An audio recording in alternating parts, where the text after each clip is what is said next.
going to move on now to our second literary prophet, and this is the prophet Hosea.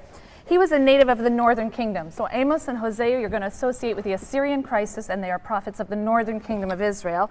He's prophesying in the time of Jeroboam II. Jeroboam reigned until about 747, okay? And then he continues to the last king, who is confusingly named Hosea. So he prophesies in the 740s, 30s, 20s, somewhere in there. He doesn't seem to have seen the fall of Israel, though.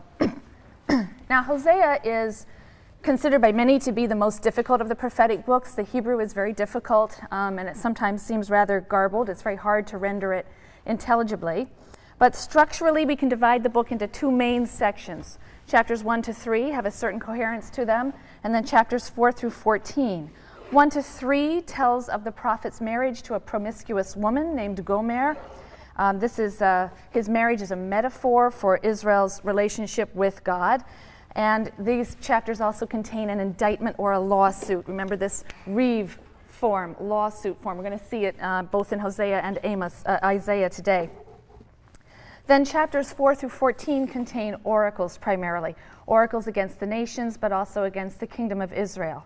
We're going to be focusing primarily on chapters 1 to 3, since these are so distinctive to Hosea, and we'll refer occasionally to some of the other chapters where they might pronounce an important theme for Hosea. So again, the historical background for the book of Hosea is the Assyrian threat.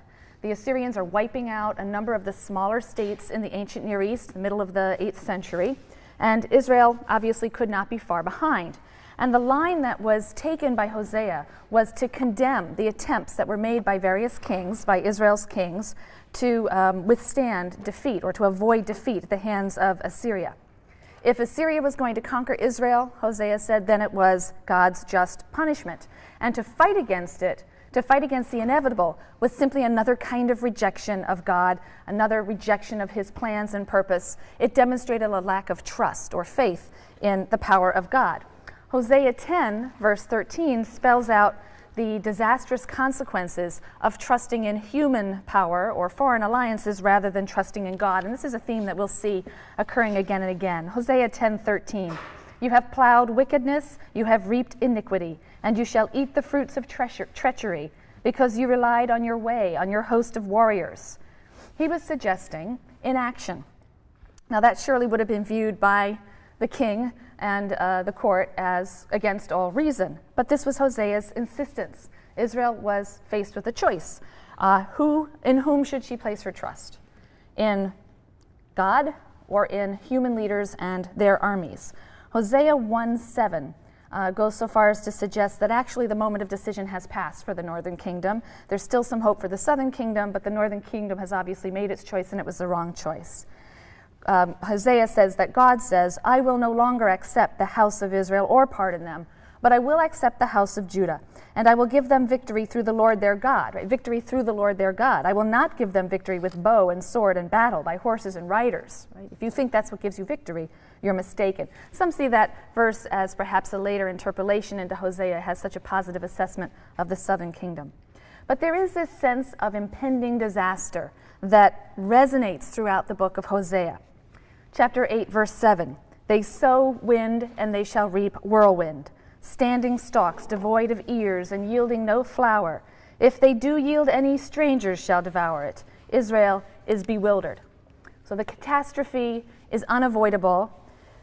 And Hosea has often been described as painting a portrait of unrelieved gloom. It's very grim. He seems to hold out no real hope for Israel. She has to pay the price for her infidelity to God. But we need to look a little more closely at some of the themes of the book before we accept that evaluation entirely.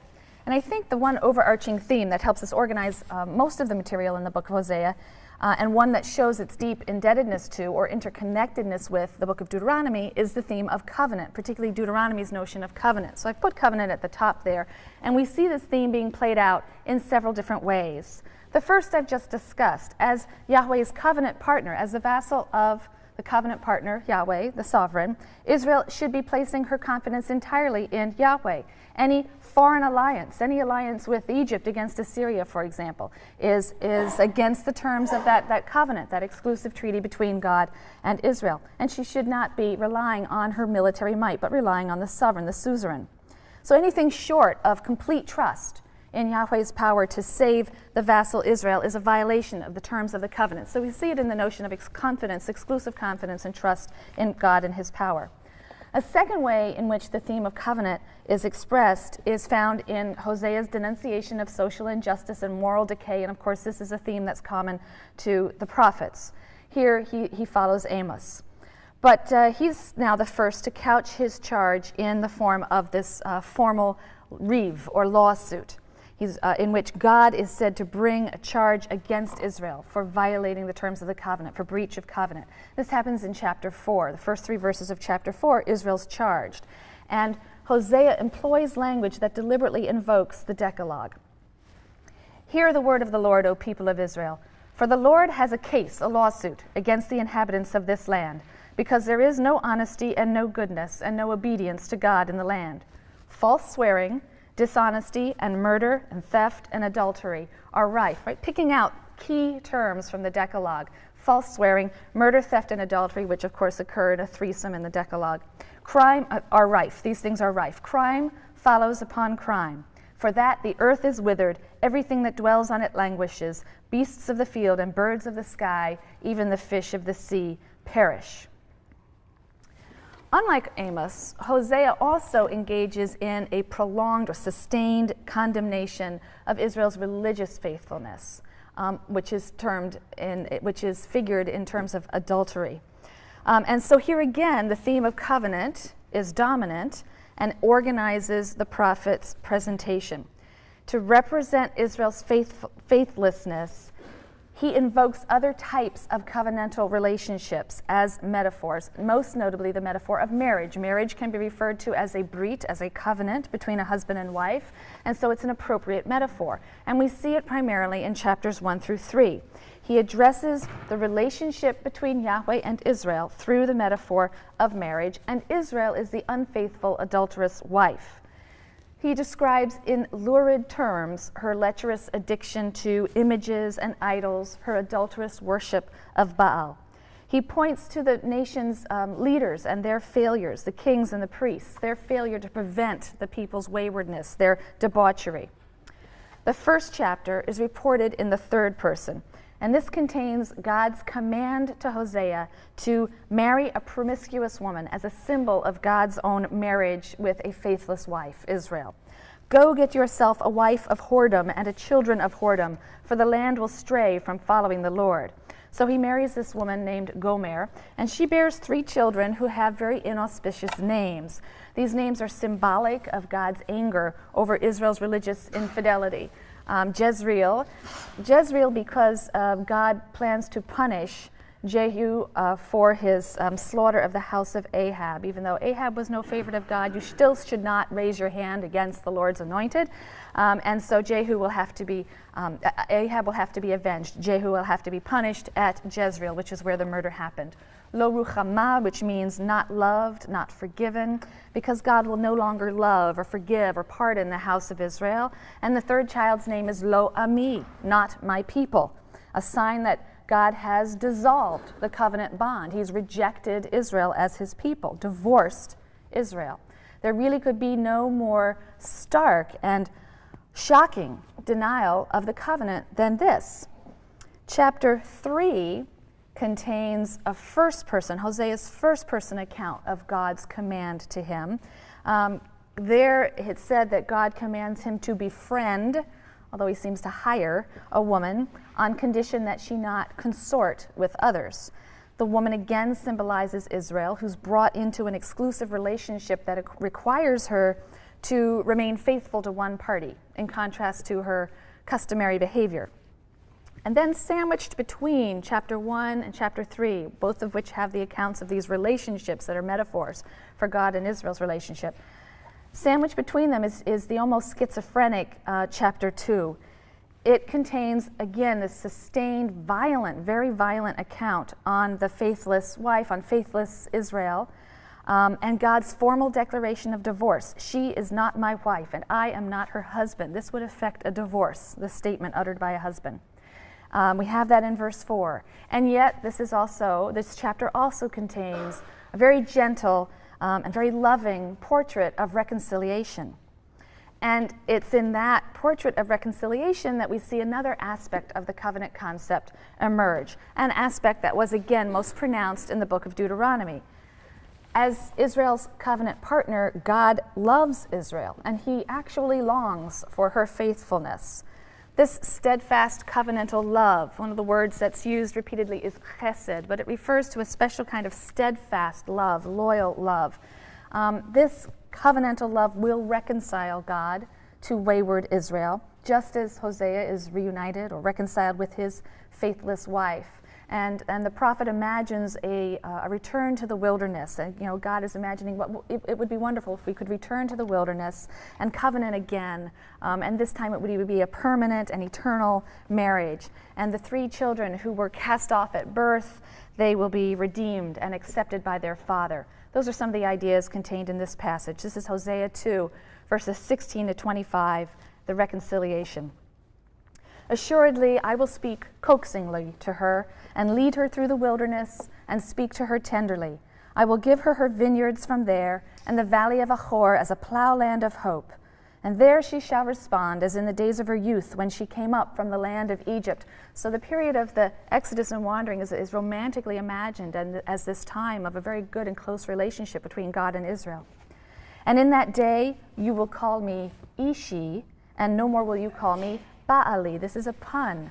Both of these words can mean my husband. Ishi is my man, a male, and Baali is my lord. Women would have used both for their husbands. But Baal obviously has connotations with the god Baal. So instead of calling me Baali, my Baal, you will call me Ishi, my husband, using a word that's free of Baal connotations. For I will remove the names of the Baalim from her mouth, and they shall never more be mentioned by name. In that day I will make a covenant for them with the beasts of the field, and the birds of the air, and the creeping things of the ground, and I will banish bow and sword and war from the land, and thus I will let them lie down in safety, and I will espouse you forever. Back to the marriage metaphor. I will espouse you with righteousness and justice and with goodness and mercy, and I will espouse you with faithfulness, and then you shall be devoted to the Lord. In that day I will respond, declares the Lord. I will respond to the sky, and it shall respond to the earth.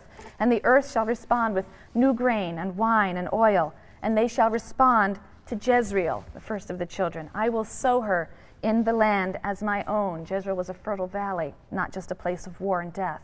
And I will take Lo Ruchama, not loved, back in favor. And I will say to Lo Ami, not my people, you are my people. And he will respond, you are my God. So Hosea isn't unrelievedly gloomy and grim. It does provide these images, these very stirring images of hope and consolation and reconciliation. Amos also held out hope in the form of a remnant that would survive the inevitable destruction. So we need to think about the 2 traditions that prophets like Amos and Hosea are drawing on in this combined message of doom on the one hand and hope on the other. Really what the prophets are doing is drawing on 2 conceptions of covenant, the 2 conceptions that we saw in our study of the Pentateuchal material and on into Samuel. On the one hand, they recognize the unconditional and eternal, irrevocable covenant, right, that God established with the patriarchs, as well as the eternal covenant with David, with the house of David. Those covenants were the basis for the belief that God would never forsake his people. But on the other hand, of course, they place emphasis on the covenant at Sinai. It's a conditional covenant. It requires the people's obedience to moral, religious, and civil laws in the covenant code, and it threatens punishment for their violation. So the prophets are playing with both of these themes. Israel has violated the Sinaitic covenant, and the curses that are stipulated by the covenant must follow: national destruction and even exile. They will follow. They have to. But alienation from God is not and never will be complete and irreparable because of the unconditional covenant, the covenant with the patriarchs, the covenant with the house of David. So Israel will be God's people forever despite temporary alienation. The notion of election, an act of purely undeserved or unmerited favor and love on God's part, not due in any way to a special merit of the people, undergirds the prophetic message of consolation.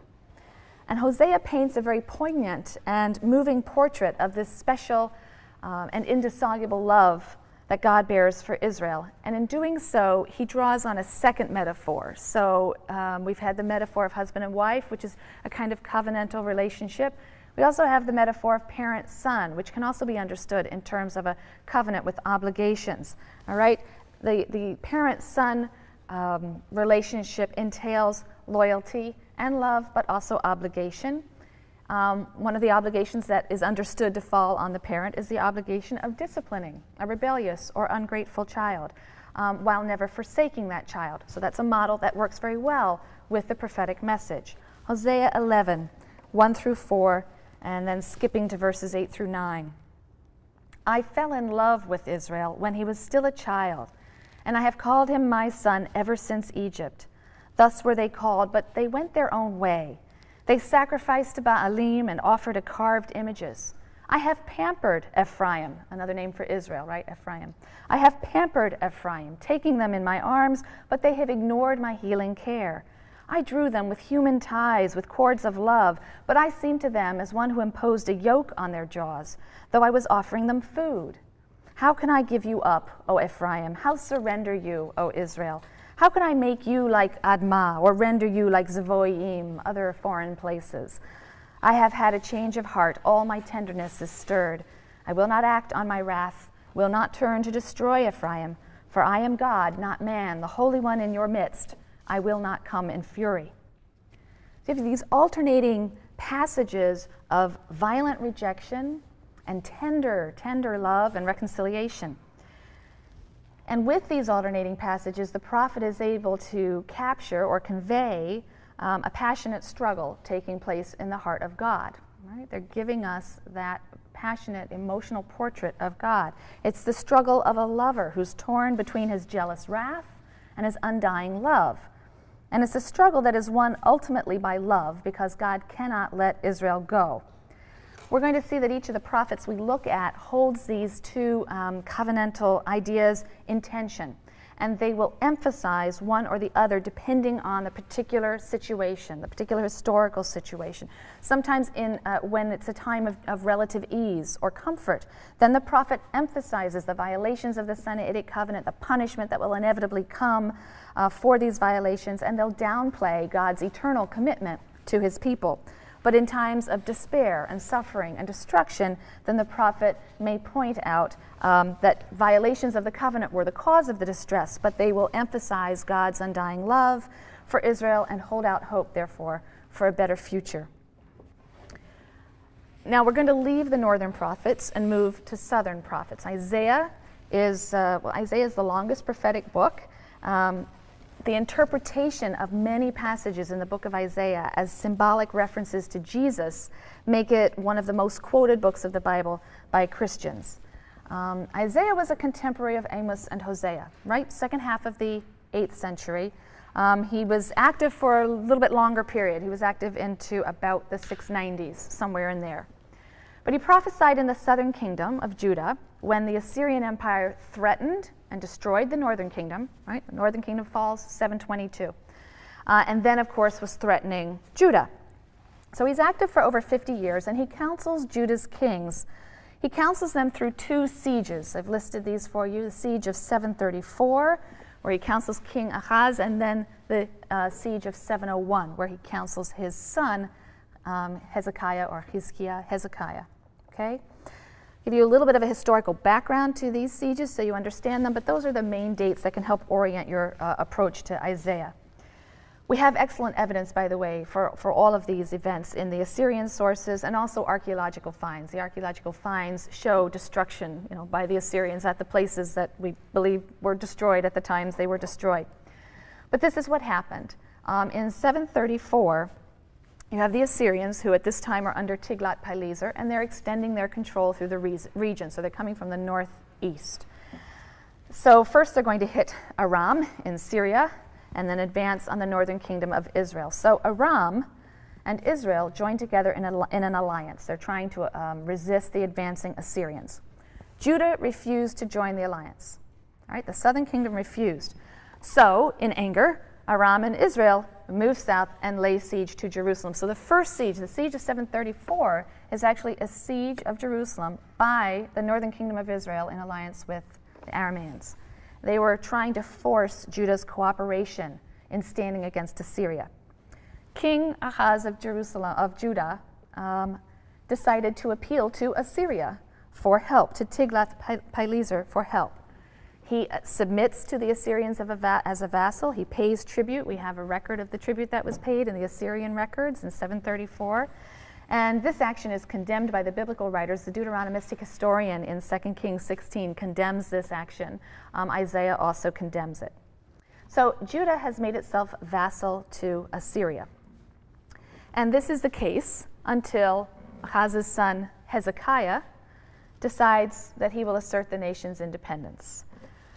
The Assyrians are angry about this. This is now after the fall of the northern kingdom of Israel. The Assyrians are angry, and under Sennacherib, they attack. They devastate many of the cities in the countryside, and again, archaeology confirms what we know from the Assyrian records, and they advance on Jerusalem and lay siege to Jerusalem in 701. And just as he had counseled King Ahaz, Israel now counsels Hezekiah. In the end, Jerusalem wasn't destroyed. A heavy tribute was paid to the Assyrians, but eventually the Assyrians did withdraw. They were overextended to a large degree. All right, that's the general historical background. We'll come back to some of the details in a minute, but let me first give you a sense of the general structure of this very large book. The claim that the prophetic books are anthologies of oracles and other materials compiled by the prophet or by his disciples, that is to say, schools that kept a set of prophecies and then added to those core prophecies because of their firm belief in their continuing relevance.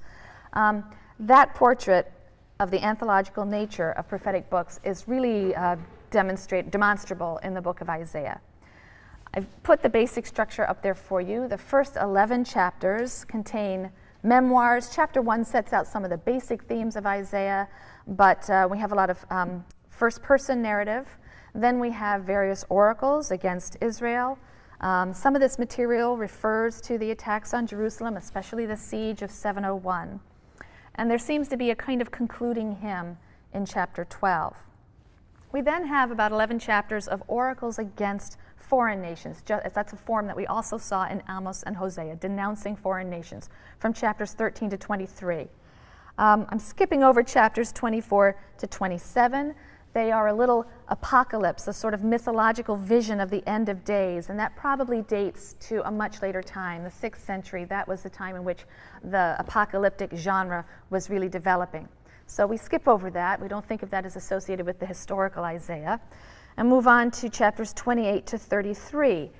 Here we turn from oracles against foreign nations to oracles against Judah and Israel and the relationship with Egypt, right? This is a time where, caught between these two powers, Egypt and Assyria, Judah is trying to figure out with whom to make alliances, right? Should she cast her lot with Egypt, and so on. And these are from a slightly later period, down towards the siege of 701, and they include accounts of Isaiah's counsel to Hezekiah in 701. 34 and 35 we'll kind of skip over for now. These also are post-exilic insertions. And then chapters 36 to 39. This is third-person historical narrative, and it is, in fact, 2 Kings chapters 18 to 20. That material has simply been inserted here. So those 3 chapters appear here in Isaiah. It's the story of the invasion of Sennacherib, the interactions of Isaiah and Hezekiah during the siege in 701. So I'm stopping at chapter 39, even though there are 66 chapters in the book of Isaiah, because most scholars agree. I think this is really a very strong consensus that the remaining material is not the work of Isaiah of Jerusalem. It dates to a period long after Isaiah's lifetime. I've already mentioned the apocalypse, which we think is probably from the 6th century. That's embedded in there, chapters 24 to 27. But the remaining material we speak of in two main sections. We refer to these as 2nd Isaiah and 3rd Isaiah. Chapters 40 to 55, which we refer to as 2nd Isaiah, assume a historical setting which is, in which Babylon is dominating, not Assyria. And so we see that as coming at a much later time. Chapters 56 to 66 we refer to as 3rd Isaiah. This material contains oracles that are spread throughout the 8th to the 5th centuries. So we'll consider those on another occasion in their proper historical context. Right now we're looking at the material that is most likely attributable to 1st Isaiah, to Isaiah of Jerusalem. The book also contains material that is a repetition of material found elsewhere. I've already noted 2 Kings 18 to 20 appears here, but in addition you have snatches of verses that appear in other places. So Isaiah 2 verses 2 to 4 are found in Micah, the book of Micah 4 verses 1 to 4. Jeremiah 48 is essentially equivalent to Isaiah 15 and 16. So this kind of repetition among or between different books illustrates, again, the anthological nature of the prophetic corpuses, right? The prophetic corpus, that these were works that were compiled from material that sometimes circulated in more than one school. So if we turn now to the major themes of Isaiah, let's note first the common ground between Isaiah and the prophets Amos and Hosea that we've already discussed. Isaiah is consistent with Amos and Hosea in denouncing, again, the social injustice and moral decay which is the cause of God's just and inevitable punishment. Isaiah 5, extracting from verses 8 through 24. Ah, those who add house to house and join field to field, till there is room for none but you to dwell in the land. Ah, those who chase liquor from early in the morning until late in the evening are inflamed by wine. Ah, those who vindicate him who is in the wrong in return for a bribe, and withhold vindication from him who is in the right. He joins Amos in the assertion that cultic practice without just behavior is anathema to God. Isaiah 1, verses 10 to 17. Hear the word of the Lord, you chieftains of Sodom. Give ear to our God's instruction, you folk of Gomorrah. Right? So he's referring to his fellow countrymen as Sodomites, or people of Sodom and Gomorrah, who of course were the paragons of immoral behavior. What need have I of all your sacrifices, says the Lord? I am sated with burnt offerings of rams and suet of fatlings and blood of bulls, and I have no delight in lambs and he-goats. Your new moons and fixed seasons fill me with loathing. They are become a burden to me. I cannot endure them. And when you lift up your hands, I will turn my eyes away from you. Though you pray at length, I will not listen. Your hands are stained with crime. Wash yourselves clean. Put your evil doings away from my sight. Cease to do evil, learn to do good. Devote yourselves to justice, aid the wronged, uphold the rights of the orphan, defend the cause of the widow. Right? These are harsh and shocking words. I'm sick of sacrifices. I'm sick of your festivals and holidays, as long as you are, of course, committing these terrible acts. And like Amos and Hosea, Isaiah asserts that morality is a decisive factor in the fate of the nation. Again, the passage that begins, ah, those who add house to house and join field to field. In my hearing, said the Lord of hosts, surely great houses shall lie forlorn, spacious and splendid ones without occupants. Assuredly my people will suffer exile for not giving heed, its multitude victims of hunger, and its masses parched with thirst.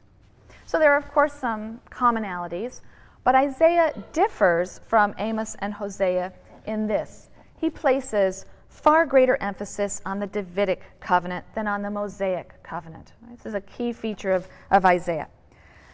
The wilderness tradition, the Exodus tradition, the covenant at Sinai, these are so important to Amos and Hosea and are referred to by Amos and Hosea, but they have less of an explicit influence on Isaiah's prophecy. They're not there, but they have less of an explicit influence. Instead, Isaiah has an overriding interest in Davidic theology, the royal ideology that centers on Zion, an ideology that we discussed earlier. So we see this in his reeve, his covenant lawsuit, which focuses a little less on the violations of the nation than it does on the failure of the kings and the leaders who have misled the nation and who will now have to be punished as was stipulated in the Davidic Covenant. We also see it in his firm belief in the inviolability of Zion. Right? This is a clear doctrine with Isaiah, the inviolability of Zion. Yahweh has a special relationship with the Davidic royal line and the Davidic capital, Jerusalem or Zion, and he will not let either perish. And that belief undergirds and informs his consistent advice to the kings of Judah. Times of great danger are opportunities to demonstrate absolute trust in Yahweh's covenant with the line of David, with the house of David. The king must rely exclusively on Yahweh and Yahweh's promises to David and his city, and not on military might or diplomatic strategies.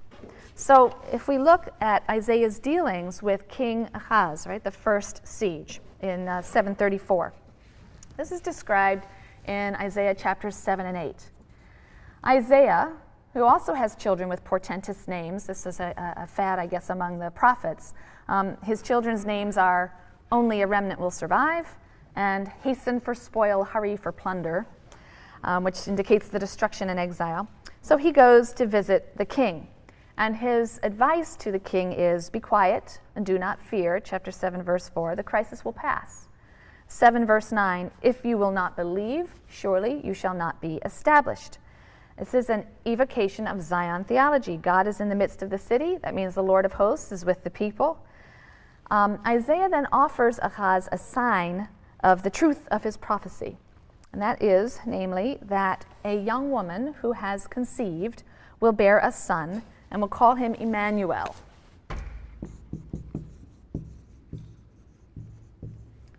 It's Hebrew, Immanuel. God is with us. Immanu is with us, El. So this woman who has conceived will bear a son and will call him Emmanuel. This is in 7, verse 14. Now in the New Testament, Matthew in chapter 1, verses 22 to 23, takes this verse as a prophecy of the birth of Jesus. This is based on a Greek mistranslation of the word young woman as virgin. The Hebrew term that's used is not in fact the term for virgin, but it was translated into the Greek with the term that can mean virgin. And moreover, the verb that's used in the Hebrew is in the past tense. A woman has already conceived. The birth is pending. It is imminent. This child will be born. God will be with us. The identity of the woman that Isaiah is speaking about is a matter of some dispute. So some scholars take the verse as a reference to Isaiah's own wife. She's already had 2 children with portentous names, and now she's pregnant with a third. But others take the verse as a reference to the king's own wife, who will bear his son Hezekiah, King Hezekiah. There are some problems with chronology. It doesn't quite work out that he would be the right age. But the fact is, Hezekiah was a celebrated king. He did, in fact, manage to keep Judah intact against the Assyrian threat and kept Jerusalem from falling in the siege of 701. And 2 Kings, right, the book of 2 Kings, chapter 18, verse 7, says of Hezekiah, the Lord was with him, right? God was with him, connecting it to the name Emmanuel. God is with us, God is with him. Very similar, and very, very similar in the Hebrew. In fact, sounds the same. So in keeping with this interpretation, the idea that the child who he says will be able to, in a sense, save Judah is the child of the king to be born, Hezekiah. In keeping with that, scholars see the famous verses in Isaiah 9 as praise of King Hezekiah. These verses are verses that announce, "For unto us a child is born, a wonderful counselor, a mighty God, an everlasting Father, a Prince of Peace," referring then to an unending peace in which David's throne and kingdom are firmly established. And again, these verses have also been decontextualized and are utilized in Christian liturgies to this day, again as if they refer to the future birth of Jesus. In any event, Ahaz doesn't heed Isaiah's call for inaction, right? He says he should be doing nothing. How could any king really follow such advice to seek no political or military solution? And so he appeals to Assyria for help against Aram and the northern kingdom of Israel, who are laying siege to him. And this is a disastrous development in Isaiah's eyes. If we move to the second siege in 701, we see that Isaiah really takes a similar stance. Hezekiah tries to form an alliance with Egypt now to stave off the Assyrian threat. And Isaiah castigates the king, and he castigates the king's men for abandoning Yahweh and relying on the frail reed of Egypt. And we find here an example of the bizarre and demonstrative behavior of the prophet. We'll see this in many of the prophets. We'll see it particularly in the prophet Ezekiel, but we see it with others, where they would engage in these symbolic acts that were meant to shock and attract attention. Isaiah paraded naked through the streets of Jerusalem to illustrate the exile and the slavery that would follow from this mistaken reliance on Egypt. He denounces the political advisors who counsel the king to form an alliance with Egypt, because they are simply trusting in horses and chariots rather than God. And Isaiah counsels differently. He says, "For the Egyptians are man, not God, and their horses are flesh, not spirit." Chapter 31, verse 3, the king should simply trust in God. In the narrative account that we have of the siege of 701, that's found in chapters 36 and 38, it's also duplicated in 2 Kings, Isaiah counsels Hezekiah when the siege is underway not to capitulate to the Assyrians. This might seem to contradict his earlier message that Assyria was the rod of God's anger, and that Hezekiah should not resist. But in fact, there's a basic consistency to Isaiah's counsel. Just as his earlier counsel to trust in God rather than Egypt was based on his trust in God's promises to David and the inviolability of the royal city, so now his counsel to resist, not to open the doors of the city to the Assyrians, is based on his belief that Yahweh could not possibly intend to destroy his royal city. Isaiah 37, verses 33 to 35. "Assuredly, thus said the Lord concerning the king of Assyria, he shall not enter this city.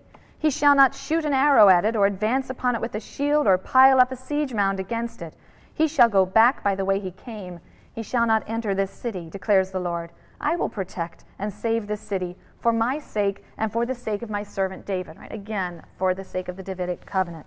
And the fact that Jerusalem did, in fact, escape destruction after this terrifying siege by the Assyrians only fueled the belief in the inviolability of David's city, Zion. Isaiah 6 contains a striking account of the call of Isaiah. Many of the prophetic books will feature some passage which refers to the prophet's initial call. And it's something we might expect to find at the beginning of the book. So obviously chronology is not the organizing principle in the book of Isaiah.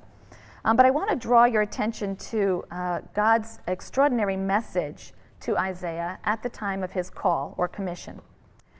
"Go and say to that people, hear indeed, but do not understand. See indeed, but do not grasp. Dull that people's mind, stop its ears, and seal its eyes, lest seeing with its eyes and hearing with its ears, it also grasp with its mind and repent and save itself." Well, there's a nice literary chiasm before we get to the substance of it. In the last line, you have heart, ears, and eyes, and then these are repeated, but in reverse order, eyes, ears, and heart. But in this passage, we return to the kind of bleakness that we saw in Hosea. Destruction is inevitable. God's message by his prophet will not be understood. And indeed, God will see to it that the people do not understand the message. They do not heed the call to repent, do not save themselves, and so do not escape God's just punishment. It's a fascinating, if theologically difficult, passage. God tells Isaiah to prevent the people from understanding, lest through their understanding they turn back to God and save themselves.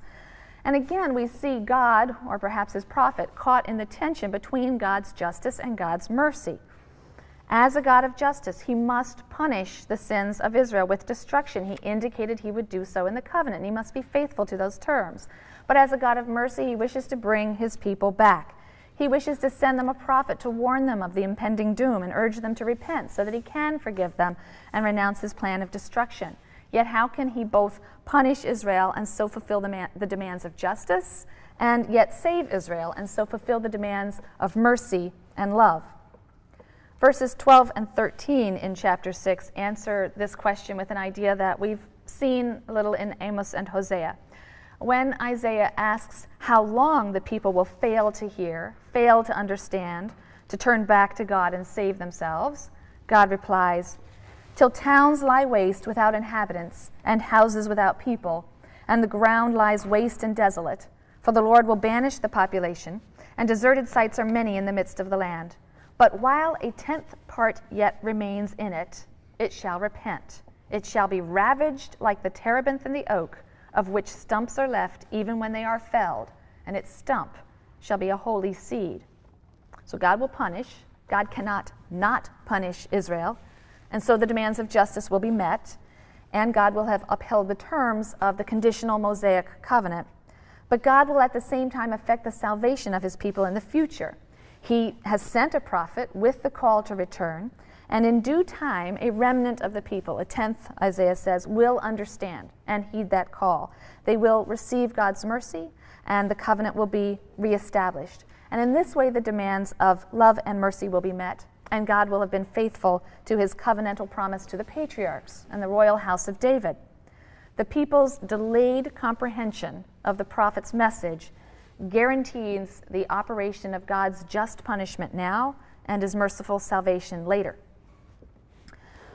While the notion of a remnant leads to the idea of a future hope, it wasn't a very consoling message at the time, because the prophets were essentially saying that the current generation would all but cease to exist. Isaiah 10, verses 21 to 23, only a remnant shall return, only a remnant of Jacob to mighty God. Even if your people, O Israel, should be as the sands of the sea, only a remnant of it shall return. Destruction is decreed, retribution comes like a flood, for my Lord God of hosts is carrying out a decree of destruction upon all the land. Well, we've seen that the prophet's message of destruction and punishment and doom is very often accompanied by, often alternates with a message of consolation and a promise of restoration of a purged or purified remnant in the land of Israel. This is where the prophets differ from the Deuteronomistic historian. The Deuteronomistic historian is more concerned with the justification of God's actions against Israel than with painting a vivid portrait of the time of a future restoration. But this period of restoration is elaborately envisioned in some prophetic writings, and it even takes on an eschatological tenor. The word eschatology means an account of the end. So in some of them, this becomes an eschatological vision, that this is what the restoration will happen at the end of days, and the restoration will bring about some sort of perfect end time. So in Isaiah, for example, the return will be a genuine, wholehearted, and permanent return to God. It will be the end of sin. It will be the end of idolatry. All the nations of the earth will recognize the Lord of history.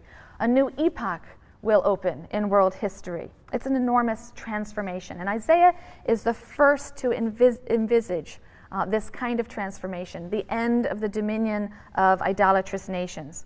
When God comes to Jerusalem to save the remnant of Israel and gather in the dispersed exiles, it will be a theophany, a self-revelation of God of worldwide scope. Isaiah 2, verses 2 to 4. In the days to come, the mount of the Lord's house shall stand firm above the mountains and tower above the hills. So this little hill, if you've ever been there, it's really not very big, that the temple stood on will tower like some large, impregnable mountain over all other hills and mountains, and all the nations shall gaze on it with joy.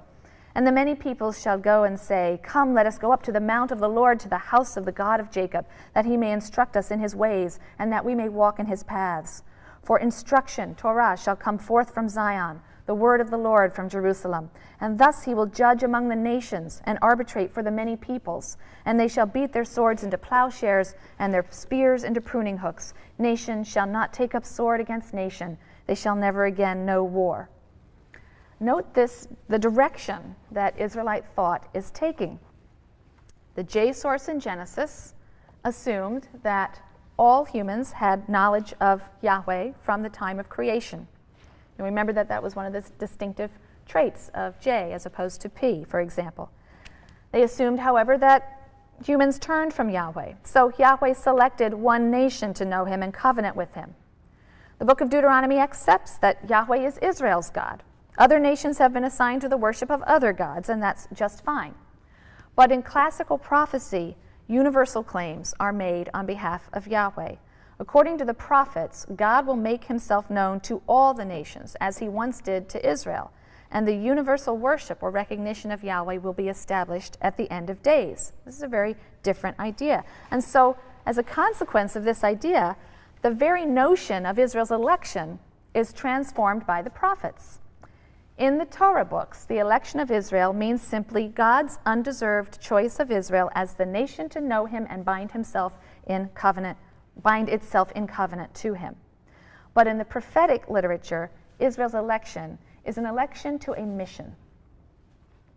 Israel was chosen so as to be the instrument of universal redemption, universal recognition of Yahweh.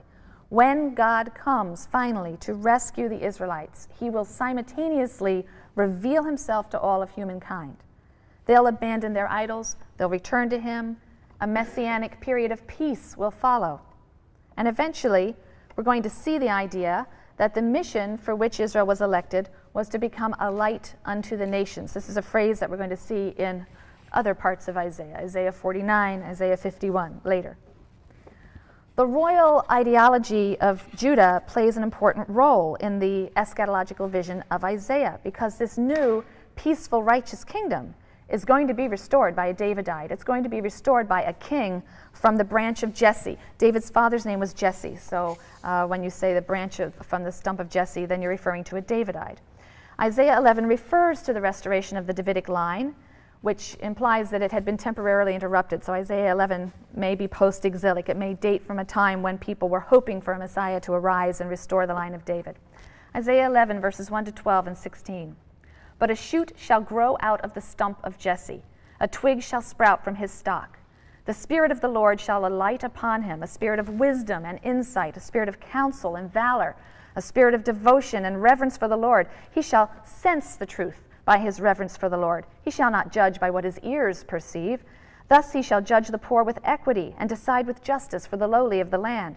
He shall strike down a land with the rod of his mouth and slay the wicked with the breath of his lips. Justice shall be the girdle of his loins, and faithfulness the girdle of his lips. The wolf shall dwell with the lamb, the leopard lie down with the kid, the calf, the beast of prey, and the fatling together, and a little boy to herd them. The cow and the bear shall graze. The bear is vegetarian now, not killing the cow, but eating the grass with the cow. Their young shall lie down together, and the lion, like the ox, shall eat straw.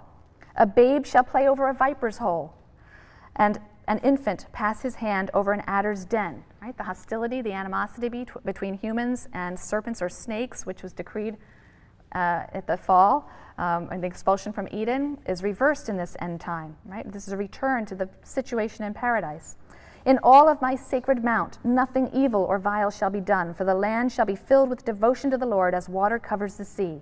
And in that day, the stock of Jesse that has remained standing shall become a standard to peoples. Nations shall seek his counsel, and his abode shall be honored.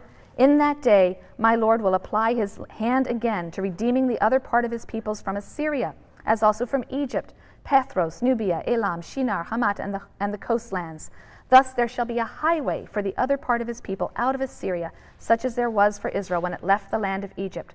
So this new, ideal Davidic king will rule by wisdom and insight, and the Spirit of the Lord will alight on him. That's a phrase that we saw being used in the case of Judges, in the case of Saul or David.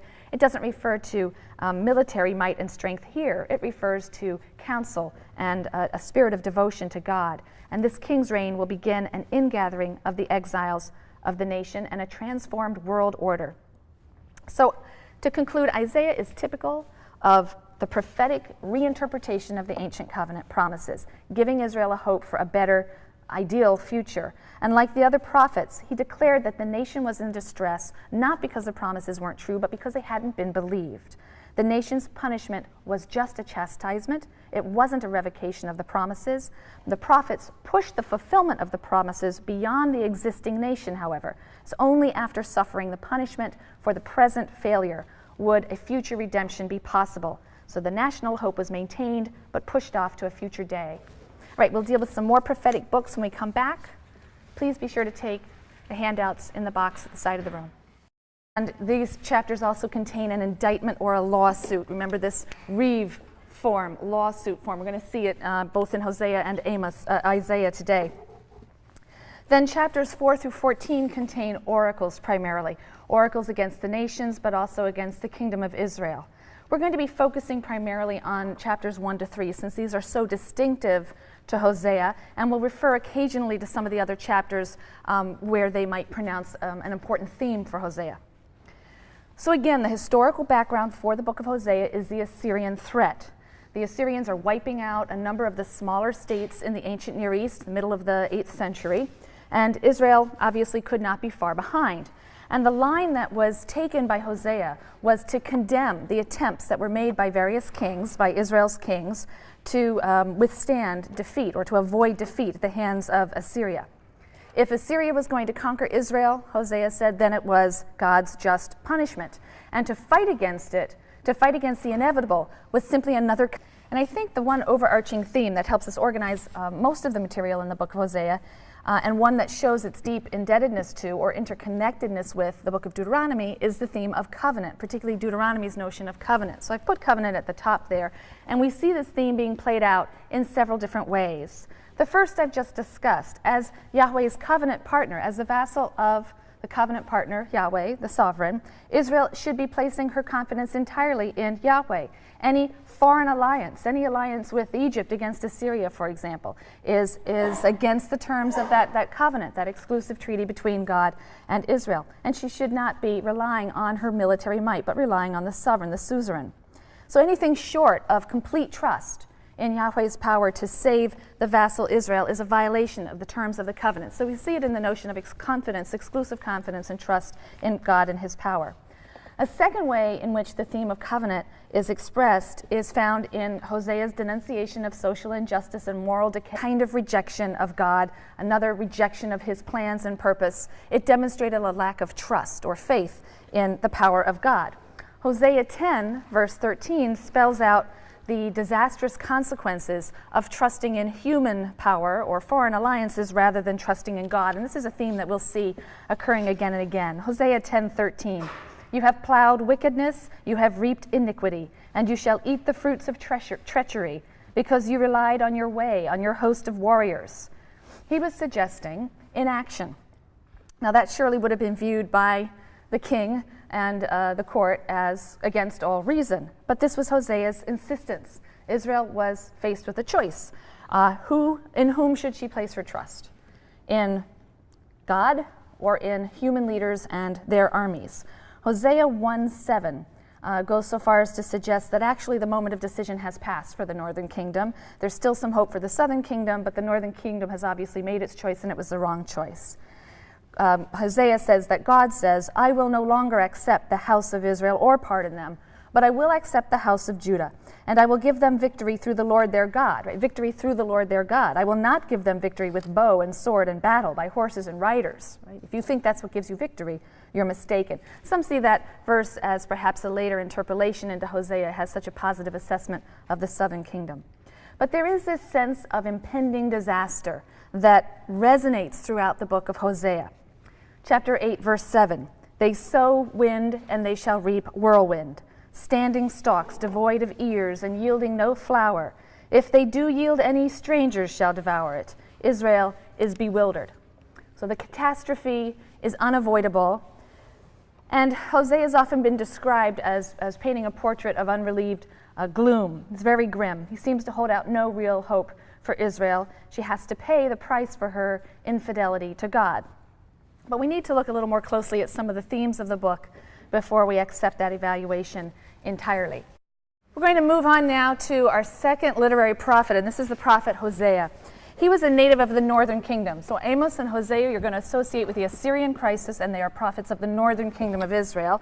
He's prophesying in the time of Jeroboam II. Jeroboam reigned until about 747, okay? And then he continues to the last king, who is confusingly named Hosea. So he prophesies in the 740s, 30s, 20s, somewhere in there. He doesn't seem to have seen the fall of Israel, though. Now, Hosea is considered by many to be the most difficult of the prophetic books. The Hebrew is very difficult, and it sometimes seems rather garbled. It's very hard to render it intelligibly. But structurally, we can divide the book into two main sections. Chapters 1 to 3 have a certain coherence to them, and then chapters 4 through 14. 1 to 3 tells of the prophet's marriage to a promiscuous woman named Gomer. His marriage is a metaphor for Israel's relationship with God.